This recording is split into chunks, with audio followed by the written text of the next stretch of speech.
Hello दोस्तों, तो कैसे आप सब? उम्मीद है बहुत अच्छे होंगे और मन लगा के पढ़ाई कर रहे होंगे। आज है हमारा हिंदी का इम्पोर्टेंट क्लास, जिसमें आज हम लोग दूसरा जीवन परिचय देखना जा रहे हैं। ठीक है, एक जीवन परिचय हो गया जो उम्मीद है आप लोग की समझ में आ गया होगा और आप लोगों ने नोट डाउन कर लिया होगा। आज देखते हैं अपना सेकेंड जीवन परिचय है किसका। आज हम लोग बात करने वाले हैं आचार्य रामचंद्र शुक्ल जी की।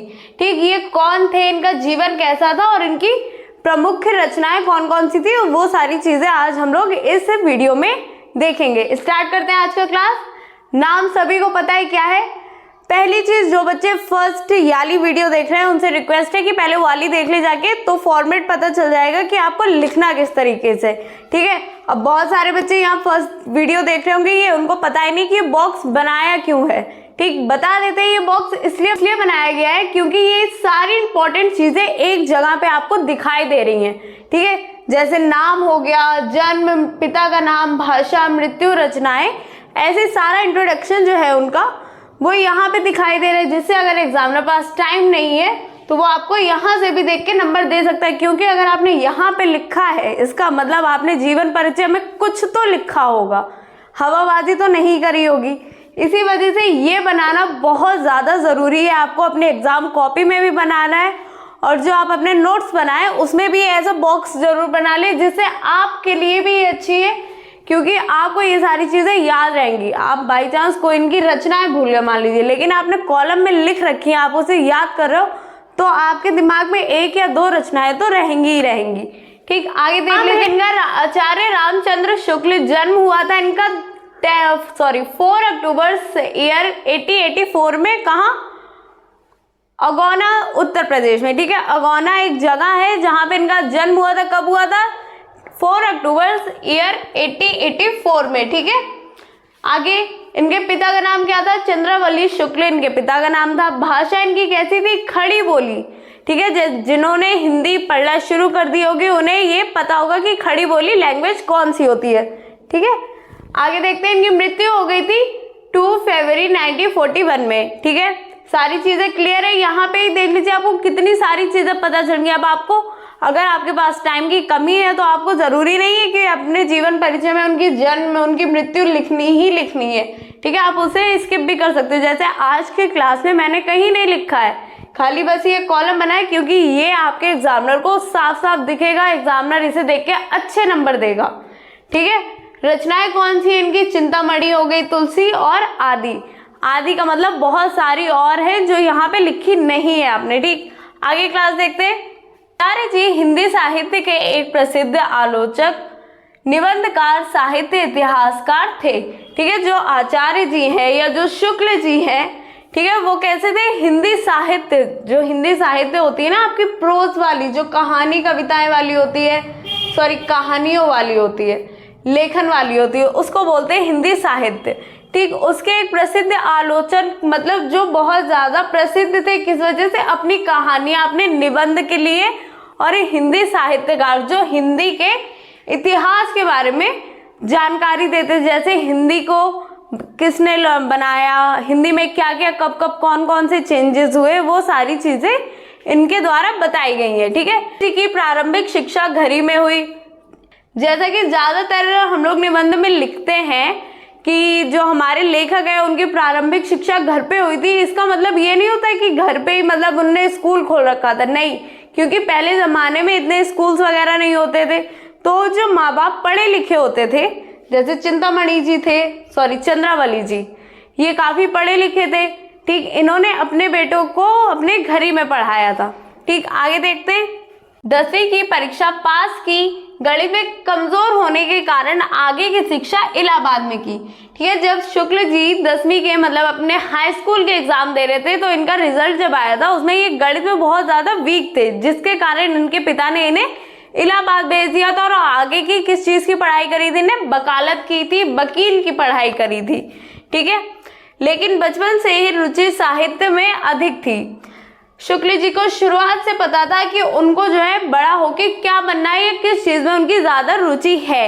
रुचि मतलब इंटरेस्ट। ठीक, जैसे बहुत सारे बच्चे होंगे जिन्हें अभी से उनकी आर्ट वगैरह बहुत अच्छी हुई, बहुत अच्छी पेंटिंग, ड्राइंग्स, स्केचिंग कर लेते होंगे, उसी टाइप से इनको पता था कि इनकी रुचि जो है हिंदी साहित्य में, मतलब स्टोरीज पढ़ने में, स्टोरीज लिखने में, ऐसे राइटिंग वगैरह में इनका अच्छा इंटरेस्ट था। ठीक, 1990 में काशी हिंदू विश्वविद्यालय में हिंदी के प्रवक्ता नियुक्त हुए थे। ठीक है, जो हमारा काशी में हिंदू विश्वविद्यालय है, ठीक है, वहां पे इनको जो है हिंदी का हेड मास्टर बना दिया गया था। मतलब वहां के जितने भी टीचर्स थे हिंदी से रिलेटेड, वो इनके अंडर काम करते थे।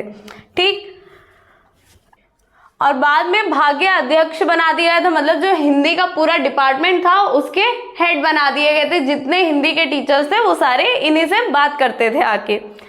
शुक्ल जी ने मिर्जापुर के न्यायालय में नौकरी करने और मिशन स्कूल में चित्रकला के अध्यापक के पद पर भी कार्य किया। ठीक है, इन्होंने बहुत टाइम तक जॉब्स भी चेंज करी क्योंकि इन्हें दुनिया समझनी थी। ठीक है, हमने जब पहला ऐसे आपको करवा रहे, पहला जीवन परिचय करवा रहे, तब भी ये बात कही थी कि अगर आप चाहते हो कि आप आगे चल के एक राइटर बनो तो आप में ये क्वालिटीज होनी चाहिए कि आप लोगों को समझ पाओ, उनकी दिक्कत समझो, उनकी परेशानी समझो, उन्हें किस चीज से खुशी होती है, किस चीज से उन्हें मायूसी होती है, क्या चीजें उन्हें परेशान करती हैं।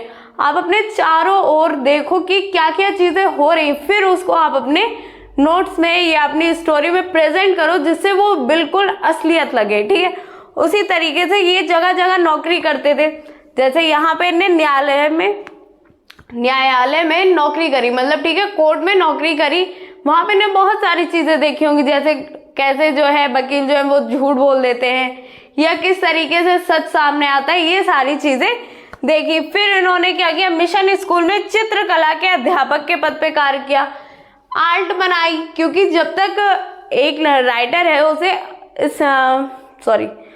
जो एक राइटर है जब तक उसे अपनी आर्ट नहीं पता चलेगी या जब तक वो चीजें महसूस नहीं कर पाएगा, वो पढ़ाई ही नहीं पाएगा या अपनी स्टोरी लिख ही नहीं सकता है। ठीक है, वही चीज इन्हें करी कि अपने मिशन स्कूल में चित्रकला के अध्यापक का पद पे कार्य किया। अलग अलग जगह पे चीजें समझने के लिए इन्होंने अलग अलग जगहों पे काम किया। ठीक है, शुक्ल जी ने हिंदी भाषा को समृद्ध करना और साहित्य को लोकप्रिय बनाने में महत्वपूर्ण योगदान दिया। ठीक, कैसे योगदान दिया कि अलग अलग जगहों पे जाके इन्होंने अपने साहित्य के बारे में बताया कि मैं ऐसी स्टोरीज लिखता हूँ, मुझे आपके बारे में ये सारी जानकारी चाहिए, और उसे एक अलग लेवल पे जाके प्रेजेंट किया कि इतनी अच्छे इनके उपन्यास, साहित्य की रचनाएं और इतनी अच्छी जो स्टोरीज हैं वो सारी एक नेशनल लेवल पे हैं। क्योंकि आप जब उन्हें पढ़ते हो तो आपको सच में लगता है कि हाँ, जिस व्यक्ति की कहानी है उस व्यक्ति के साथ में ये चीजें हुई हैं। ठीक है, आगे देखते हैं। इनकी रचना आलोचनात्मक अध्ययन में महत्वपूर्ण है। मतलब अगर आप इनकी स्टोरीज पढ़ते हो तो वो आपकी स्टडीज के लिए काफी यूजफुल रहेंगी, इस वजह से कि ये वही चीज जैसी अभी हमने बताई थी कि ये स्टोरी ऐसी लिखते थे कि आपको सच में लगेगा कि वो कहानी आपके सामने हो रही है। ठीक, आगे देख लेते हैं। ये आपकी प्रमुख रचनाएं, जैसे जो आपके 10th क्लास का पेपर आता है उसमें ये चीज आती है कि जीवन परिचय के साथ में मुख्य रचनाएं बताइए। तो आपके पास में रचनाओं के लिए एक छोटा सा हेडिंग टाइप की आप वो नोट कर सकते हैं और वहीं पे अपने एग्जामिनर को हाईलाइट कर सकते हैं कि ये इनकी रचनाएं हैं और हमको पता है। जैसे कौन सी है, हिंदी साहित्य का इतिहास। ठीक है, हिंदी साहित्य का इतिहास इन्हें कब लिखा था, 1929 में। ठीक है, चिंतामणि लिखा है जो निबंध संग्रह है। ठीक है, जिसमें बहुत सारे निबंध हैं और जिसका नाम क्या है, चिंतामणि। ठीक, आगे देखते हैं। सुर, तुलसी और जयसी आदि रचनाएं इनकी बहुत ज्यादा फेमस है, प्रसिद्ध है, जो आपके आने वाले एग्जाम्स में भी काम आएंगे और ये 100% आने वाले जीवन परिचय। ठीक, आपको कोई भी दिक्कत है, कोई चीज नहीं समझ में आ रही है तो आप अभी कमेंट कर सकते हैं और पूछ सकते हैं। और गुड मॉर्निंग कमेंट करना कोई भी नहीं भूलेगा जो वीडियो देख रहा है। ठीक है, किसी भी टाइम देख रहे हो लेकिन गुड मॉर्निंग कमेंट इसलिए करो कि हमें पता चले कितने लोग जो है वीडियो देख रहे हैं हमारी। उम्मीद है ये छोटा सा जीवन परिचय समझ में आ गया होगा, कोई दिक्कत नहीं होगी। अगर कोई दिक्कत आ रही है, आपको नहीं समझ में आ रहा है तो आप कमेंट कर सकते हैं, आपको और इजी तरीके से समझाने की कोशिश की जाएगी। अपना ध्यान रखें, नोट्स बना ले। जय हिंद, जय भारत।